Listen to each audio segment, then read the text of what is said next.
continuous professional development and what that is.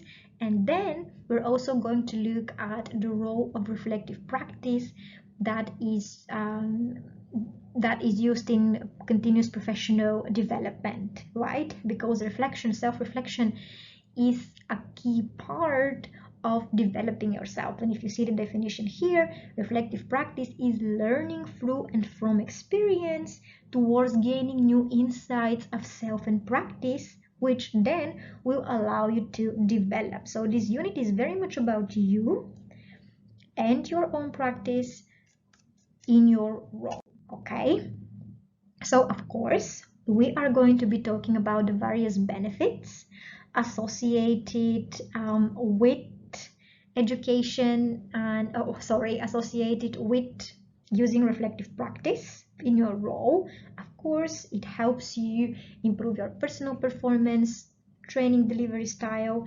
It then supports your professional development as well and your career development. So we're going to be talking about ways we could record our observation and analysis of our own performance and how we can use it to continue developing. I am sure you're going to find this module this unit very interesting, because it will give you some practical tips that you can take and implement right away to really invest in your professional development and to reflect on it as well.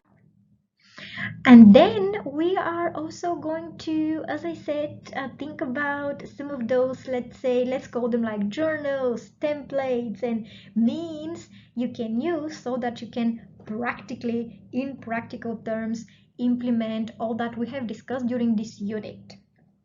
And that is going to be quite useful, because some of those approaches, some of those, let's say, exercises or journals that you could be using yourself, you can then also suggest that your learners, your delegates use as well. So in a nutshell, this module, although it is related to you, you can then, having learned how you could reflect on your own practice, then you could always support your learners in reflecting on their own performance and using some of those tools that you will use yourself as you learn more about those tools during that particular unit, okay? Something that I would like to mention here is that we're going to be looking at the CIPD professional map, which will then allow you to develop a professional development plan for yourself. So there will be a lot of interesting things that will be covered in this unit, okay? Well, I believe we've had a very good overview as to what the level 4 diploma in education and training management involves.